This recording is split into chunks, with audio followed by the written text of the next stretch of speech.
This is Terry Kurtz online reporting on Victor Valley, High Desert, and Mojave River Valley events, activities, entertainment, sports, and history. We begin this online report with new laws taking place in the Golden State. New traffic laws taking effect in California address the rapid changes of our current era. Laws governing mobile phone alerts and e-bikes, and stiffening the penalty for street racing sideshows. Another law aims to impede the theft of catalytic converters. The catalytic converter law specifically lists who can sell catalytic converters to recyclers and requires those recyclers to keep documentation such as the year, make, model, and copy of the vehicle title from which the catalytic converter was removed.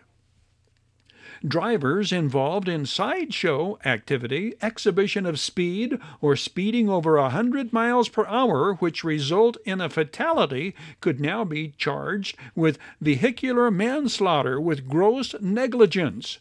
Parking lots and off-street parking facilities are now included as locations where it is a crime to engage in a speed contest, exhibition of speed, or sideshow activity. A new online marketplace law requires the Attorney General's office to create an online reporting system for users of third-party online marketplaces to report listings of suspected stolen items. The reported information would be available to local law enforcement and the CHP's Organized Retail Crime Task Force to assist with investigations. Pedestrians can now walk outside the lines when crossing the street, free of restrictions against jaywalking. E-bike riders may now use certain paths, trails, and bike lanes while requiring drivers to make way. Add yellow and feather to amber, blue, and silver alert programs. A yellow alert. This law allows law enforcement to request the CHP activate it when a fatal hit-and-run crash has occurred. Local media outlets are encouraged to disseminate the information and seek the public's assistance to improve the ability of law enforcement to solve fatal hit-and-run crashes. The new Feather Alert allows law enforcement agencies to request the CHP to initiate an alert when an indigenous person has been kidnapped, abducted, or reported missing under unexplained or suspicious circumstances, and specific criteria has been met to permit alert activation. These are but a few of 2023's new California laws. Joseph, kind of bring us up to speed as we get into 2023 with developments locally on the political front. Well, I think that for people here, what goes on locally is really important. And as I said, we've got a new supervisor that took over for Janice Rutherford down her district, which really doesn't have much to do on up here. We have Paul Cook, who is our supervisor. Rumor has it that they're trying to cut some backroom deal with Dakota Higgins, who works for him, to appoint him, and I'm absolutely just opposed to that. He's never created a job. He doesn't return his calls. The way everything's looking, if you drop out, they aren't going to bring up the anything that from that SVL report. And I think when people hear the phone call that he made to me on August 11th at 7:53, kind of trying to cut I thought, a very illegal political deal. I don't think that people put up with it. But in the county, what was funny is we only had 40.3% of the registered voters vote. But that was 1,138,000 people. Okay, so I thought we would have had a bigger turnout this year than we did. And I think sometimes well, what we saw. I mean, look what Newt Gingrich said on October 23rd in Epic Times. There would be 7 senatorial changes, new ones on the Republican Party, and 50 congressional Republicans made. So I think that by the time that the people started voting, I think we're the media, and I call them fake media. I think where they were very smart is they kept saying that there's going to be a red wave and a red wave and a red wave, so a lot of people just didn't vote because they didn't believe their vote cared. But locally, and let's start with the college, okay? In district number 1, which I had an opponent that's very well known, Blanca Gomez. She got 3,800 votes. I got 88,000. I got 67%. She got 32%. And I want to say one thing to Blanca. Blanca, you didn't go negative. You could have probably used the slur issue, which is so far past us. That's the only thing you can hang your hat on. The college is doing great. We've got a great leadership team. I sit with 4 other great trustees, so I thank her for keeping it clean. Then we got my buddy Brandon Wood, and he won on 79% of the votes. She got 20%, he got 79%, and it's great. We're going to do it again, and you never know, Terry may do it one more time. In Apple Valley, in the Apple Valley School District, Chris Nunez, who works in the foundation office at Victor Valley Community College, fell short. He got 42% of the vote compared to Gary R. Sheep. They got 57%. So, Chris really, he tries to get on out there. But I applaud him. He was appointed, so maybe what he'll do is start going to those meetings and understand you got to go out and raise money. It's not cheap to do this. In board number 2. That seat was won by Amanda Buchanan. I've met her. She seems like a very, very, very nice lady. She beat out a friend of ours, somebody that everybody knows up here. If you're in development, you don't know Wilson So, something's wrong. And she beat him. I mean, she got 45%. He got 29%. Joe Russell, I think, split the baby.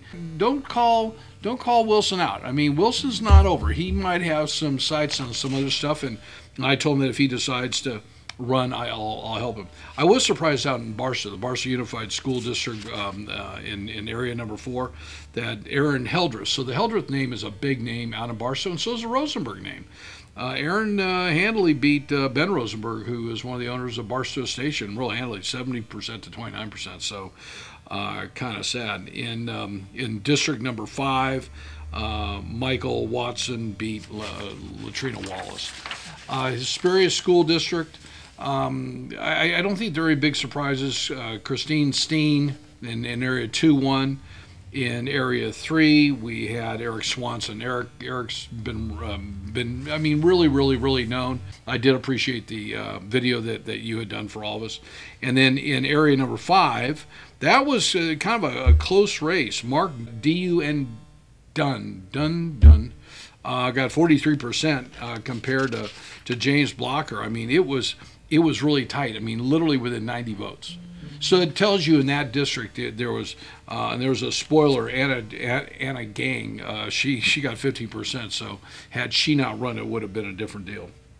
Over in Victor Valley Union High School District, Kent Crosby won with 55%. I know he has a big friend in my brother, John R. Pinkerton III, and Sharon. In area number 4, I think you know this guy, Rosie Hinojos. He won big by 53%. Well, 53 to 46. Adelanto Elementary School District, that was really close. Christina Bentz beat out Reza Barillas by 1 vote. These are certified by 1 vote. So there were 1,294 votes, and she beat her out by 1 vote. Wow, that's tight. City of Atlanta mayor's race. I don't think anybody really thought that Gabriel could lose. He won big. He literally cleaned the deck. He had 48%. So if you take the other, there were 5 people, they got 51%. So that tells you that people are happy with Gabriel. And Gabriel, we look forward to working with you for another 4 years. In the council race, so there were 2 people there, and then these are newcomers. You've got Amanda Uptergrove. She got 1,216 votes, and she just barely beat out Angela Meza, who got 1,214 votes. So 2 votes separated them out as the 2 council people there. Apple Valley mayor's race, there's nobody to oppose Scott Nassif. He got 15,422 votes and nobody opposed him. So that's a pretty impressive number, Scott. In Apple Valley race, town council number 3, Kerry Leon got 68% of the vote compared to Michael Karen. Michael is the father of our great Karen, the quarterback over at Victor Valley Community College. And the one thing I want to say, Michael, and Kerry, when we were at the Women's High Desert Federated Luncheon, Michael stood there and pitched his thing for, I think he got like 3 minutes, and he said if he didn't win, Kerry was a great person to support. I really thought that had a lot of class. That told me something about Michael, and I've known Michael for 20 years, so I really that kind of taught me something. Michael, it's always good to stand up. Town council race in District 4, that was kind of a tighter race than I really thought it would be, although the numbers, when it finally got, they finally got down to the final numbers, Kurt Emick won with 55% of the vote, but most people, I don't think, thought that Matthew Rutledge could get 44% of the vote. Barstow, District number 1, Carmen Hernandez, who has been on the council before, she bested Martha O'Brien, a lady that's been out there for a long time. So welcome back, Carmen. City Council District number 2, that was one that James Noble retained his seat by 98 votes. He got 54% versus Terry Peralta, who got 45%. And then in Victorville, that was kind of an interesting one. That was District number 2. That was Pastor Raphael Porras. Competed with Deborah Jones, the current mayor, now our new mayor again. So she just got re-voted again, which I thought was good. I thought it was nice that she got 3 members of the council this time to vote for her. It would have been nice had 4. Blanca voted for herself, and we understand how that works. Raphael got 33% of the vote, and Deborah got 66% of the vote. So District 4, that was a tight race. That pitted two friends of mine. One's a Democrat, Lizette Angulo, and Bob Harriman. Bob's a well-known concrete contractor. He's been a planning commissioner. He is passionate. He'd walk on hot coals to do whatever he could for the city. And that was a narrow race. He bested her by 160 votes or something, 51 to 48%. But at the beginning, Terry, when the original results came out, she was ahead. So I would tell her she's run three times. Lizette, I would get involved somehow, hopefully, with the leadership within the council. Hopefully, you and Deborah can sit down and re-break bread and maybe mend a couple issues that you've had, and maybe Bob Harriman can do that. I think Terry, that's where we go wrong. We don't go out to people that maybe we have beaten an election and say, how can you get involved? But see, we're so paranoid about them maybe taking our seats. So in the Mojave Water Agency, my friend beat Mike Page, easily won 66% to Robert Rodriguez. And then Jeanette Hayhurst out in Barstow, she easily won 70% to 29% with Ron that opposed her. I've known Jeanette since literally I've been up here. In the early days of doing business out in Barstow, I never went to Barstow without calling Jeanette and saying, hey, who should I talk to? Who should I not talk to? Who should I have coffee with? Who should I not be seen with? Because she always just she's real black and white about things. She's married to a great guy by the name of Mike. Measure D, the county measure on the supervisor issue, okay, that resoundingly won 58% to 41%. I will say this, and I will go on the record.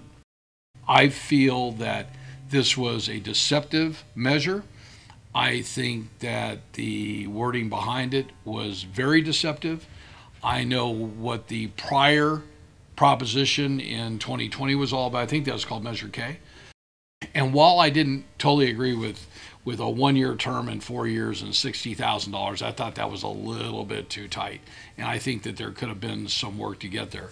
I think, Terry, that people are tired of lifelong politicians. I think that people want to see change. I think that people want to see results. And I think this will go down as probably one of the most deceptive measures I've ever seen. I actually pulled the list, the money. I mean, $829,000 in. I mean, and there's a lot of money in there. And those that are watching this know where the money came from. I'm thinking, wow, it's keeping power. Understand that. I write checks like everybody else, but I'm not trying to buy any of my supervisors. Measure E, that was the the issue that Jeff Burham had brought about with the cessation of the county from the state of California. And he kind of threw it out there. And I don't know how much money. We haven't pulled the numbers on that pack yet. We're pulling all this stuff here in the next month. So we'll have every supervisor's race, and we'll kind of have an idea. I do that because it really tells you who is kind of beholden to who. You know, I write a $500 check, and I don't believe anybody's going to be beholden to me. But when you start getting some of the checks that some of the people throw out there, like $4,900, they become pretty big. But that's a pretty interesting issue. I'm totally supportive of what Jeff was doing. And I hope that it puts a lot of pressure on the state to come clean with us and to give us the money that we need to, or if not, let's split off. We got 2,200,000 people, in the county, and 1,000,001 that are registered. City of Barstow, Measure H. This was a highly contested one.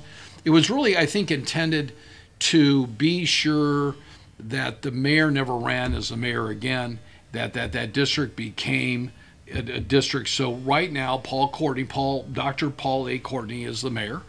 He's been under investigation, multiple charges, things within the city, and I've never read the report. I really don't care to. If you know much about Barstow, there's always something going on. So I think this was it was supported by the city council, and that lost 60% to 40%. So I think that people in Barstow were kind of speaking that while they may not like Paul, or they may not like some of the things that he's doing, and I've commented to him. I've known Paul a long time, and I consider him a political friend, and we know each other, and we have candid conversations. I think that I think that the message was now sent back to people that they want the mayor to run as the mayor and keep the other four districts the way they are. So that's kind of my a little bit of my update. I will tell you, I'm very concerned about the 2024 election. I'm very concerned about the infighting that we're going to see in the upcoming days and when this comes out within the Republican Party. I don't know how long I may stay a Republican. I've been a Republican all my life. I may decide to become an independent. I don't like the infighting that goes on, and the reason that I think that the reason that Republicans lost this time is the same thing I saw. The undermining in closed session on a Saturday afternoon at the county for an elected official who's been elected 3 times, and I was going to easily win. So to have 2 people stand up and lie, Dakota Higgins and Shannon do that, that's inappropriate. And the reason that we are not cultivating more people young is that they just don't want to get in the middle of this kind of stuff. So, I think the Democrats are very, very smart across the country. They let the Republicans just go kill each other all the time.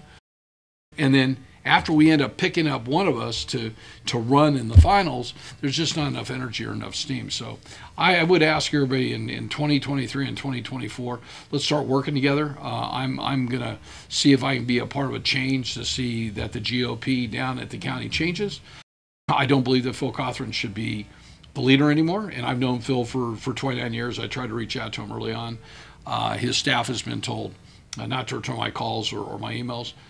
There's money missing. People are asking questions. I've had people talk to me about, a school he was involved in went bankrupt and things that went on at the Planning Commission. And, it just, we don't need that. We need to work together, and we don't need to buy each other.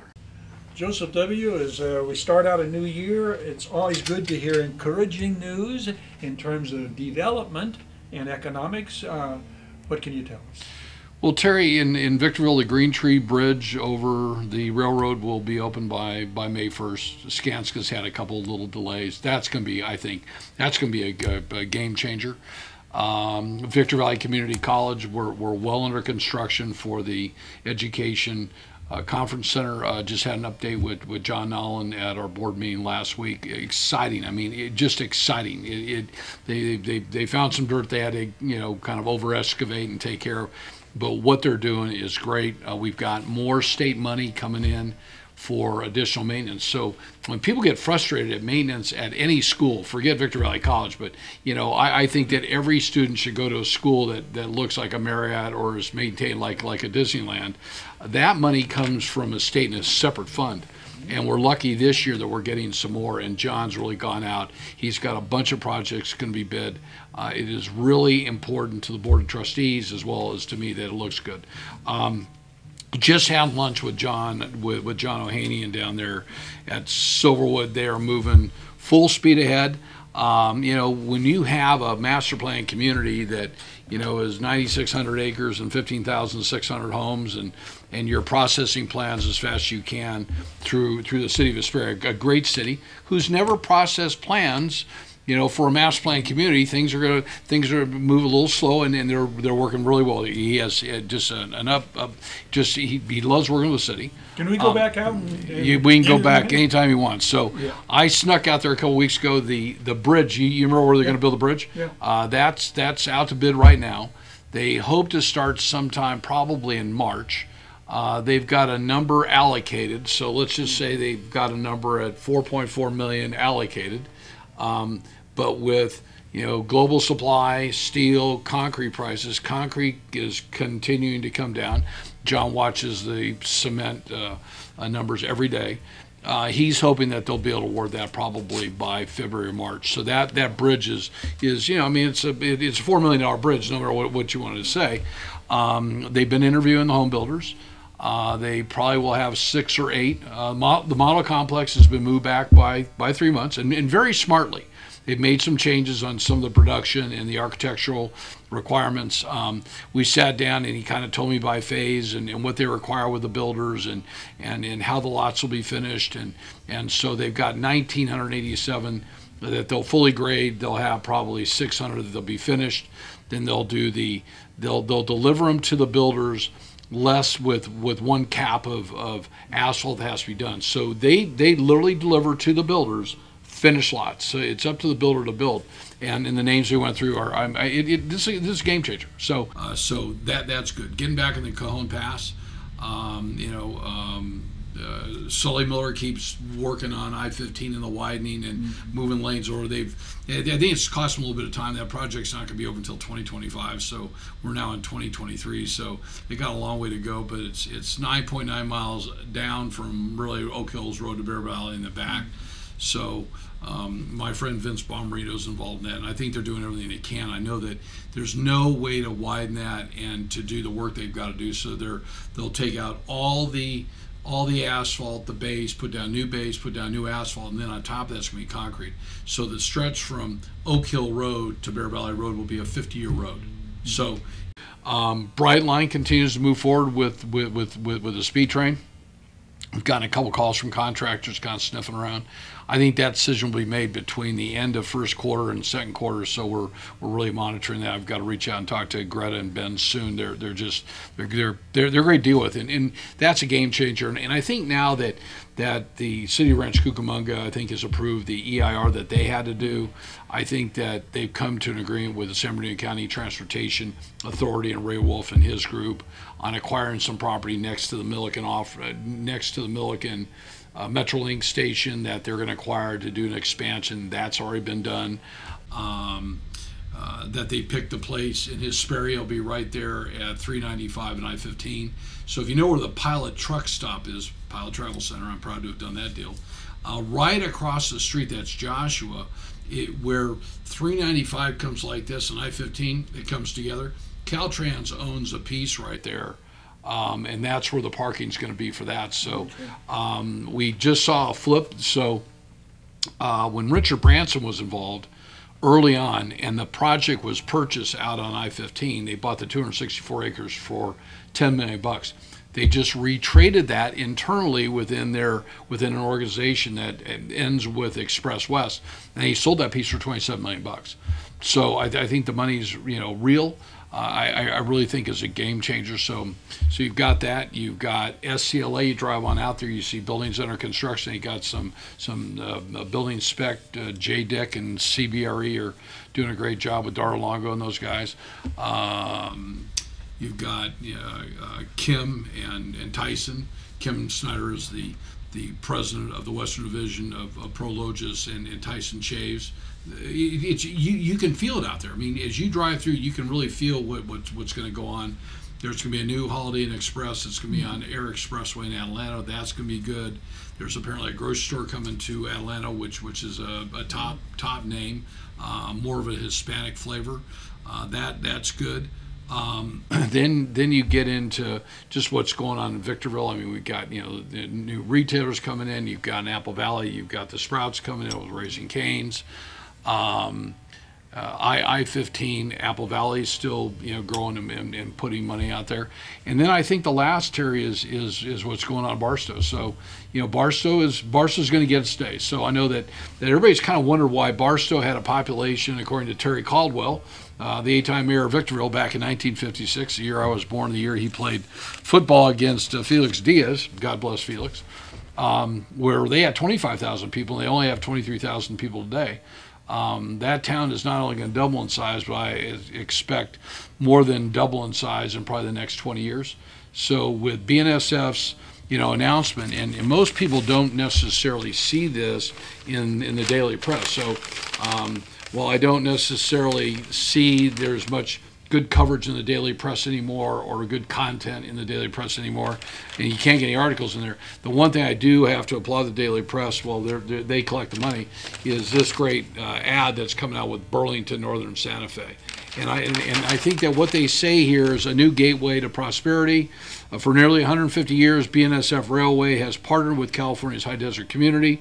We're proud to reaffirm our commitment to the region with plans to build the Barstow Industrial Gateway. The first of its kind integrated rail complex will create tens of thousands of jobs, reduce highway congestion, strengthen the U.S. supply chain. Together, our partnership will help the region and our county prosper for years to come. So they're obviously they're a Warren Buffett company. They're a Berkshire Hathaway company. A good friend of mine, Kevin Palmer, used to work there years ago. Haven't seen Lena Kent for a long time. She's kind of their public relations person. I'll send this to her. But that's just a game changer. So as we are taking people out to Barstow to take a look at our project, the Shops of Spanish Trails, or anything else that people are taking a look at, we take them out there. So it's a 4,500 acre facility. It's a $1.5 billion initial. When I say initial investment, that's not with all the bells and whistles, and it's going to create 20 to 20,000 direct and indirect jobs. So there's a huge amount of support from the governor's office, and there's a huge support nationally. And when you have that, a lot of times the environmental groups are not going to oppose it as much. City staff's working around the clock. Because of our project at Avenue L, where Home Depot is, we meet on a fairly regular basis with Willie Hopkins, the city manager, and Chris Heldreth, and Cody, and Brad Merrill. City's doing everything they possibly can to keep up. So it's a good problem to have. We're talking to some land developers about. I just see a great year in front of us, and I think what we have to watch is what happens politically, and because I know many of us have really lost trust with our political leaders and the political system and kind of where we're at. But if you just keep your head down, I think that there's deals to be done out here and people that could have a lot of fun. So. Terry Kurtz here, throwing out an invitation for you to catch up with High Desert Sports Activities, your High Desert Sports Report, showing 3 times every day on Victor Valley TV, 7 and 11 every morning, 4 every afternoon. Your half-hour High Desert Sports Report, the area's only video action highlights coverage of high school athletes, teams, and sports programs, Victor Valley College Rams, and Barstow College Vikings athletic events. We hope you'll join us right here on Victor Valley TV. Terry Kurtz Online is brought to you by Down Home Grill in Victorville. Call 760-241-4663 for delivery, drive-through, curbside, or pickup. Down Home Grill, corner of Bear Valley Road and Ridgecrest Road in Victorville. Bid fast and last. World-class auctioneers. Valu Quality Truck Bodies. Family owned and operated locally since 1954. The Bradco Companies. Joseph W. Brady's Bradco Companies. The High Desert Mojave River Valley's longest standing commercial brokerage firm. We Got 'em Tees. Your headquarters for custom screen printing and mastercraft embroidery design. We Got 'em Tees. Silverwood. The developers of the Silverwood Master Planned Community support the events, youth activities, and programs of our High Desert Mojave River Valley communities. Serious legal problems? Don't go it alone. The other guys have attorneys just waiting to blow you away. Contact Iwanzek. Get the proper defense by going on the attack. Iwanzek Law Firm. Trial lawyers for serious problems. And by the Community Table Restaurant in the Holiday Inn in Victorville. The Holiday Inn, conference and convention center for the high desert, and favored destination for travelers and visitors to the Victor Valley.